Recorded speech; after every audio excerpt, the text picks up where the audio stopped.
Welcome to the Fear and Greed Afternoon Report for Monday, the 4th of July, 2022. I'm Sean Aylmer.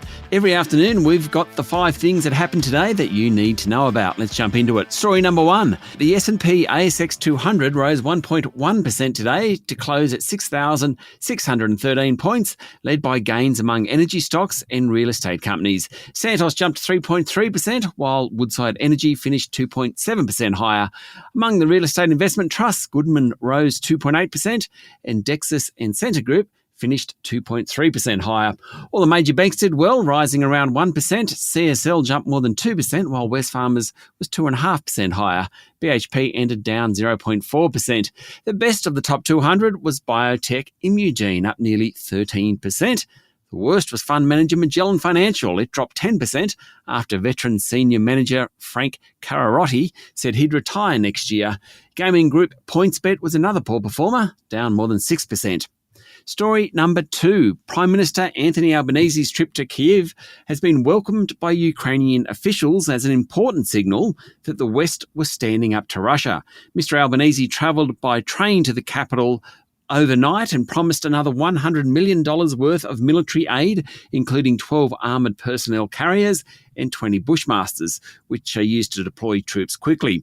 Australia's total military aid to Ukraine now totals $338 million. Ukraine's ambassador to Australia said President Volodymyr Zelensky was extremely happy to see Mr. Albanese and characterised the bilateral meeting as very good.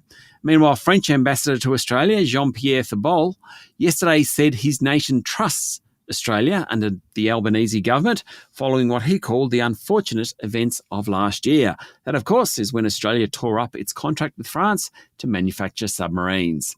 Story number 3. A Melbourne aged care home where 45 people died from COVID-19 has been charged by WorkSafe Victoria. St Basil's Homes for the Aged were charged with 9 breaches of the state's Occupational Health and Safety Act.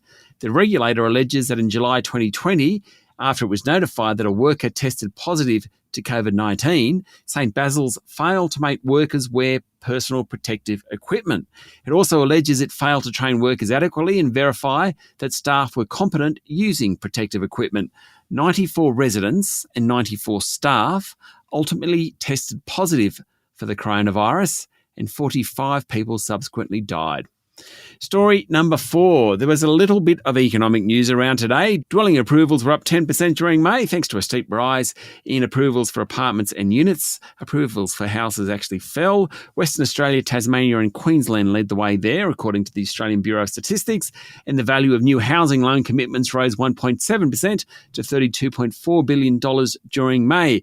Of course, all the focus is on the Reserve Bank Board meeting tomorrow, where it's expected to lift interest rates again by 50 basis points.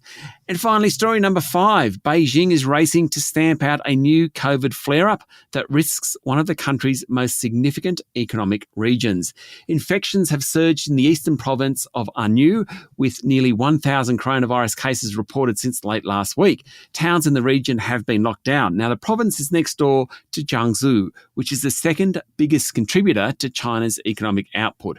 According to Bloomberg, it's a global hub for solar panels, medicines and semiconductor chips, and some towns in that region are already reporting a lift in cases. A shutdown in Jiangsu could lead to major global supply chain problems.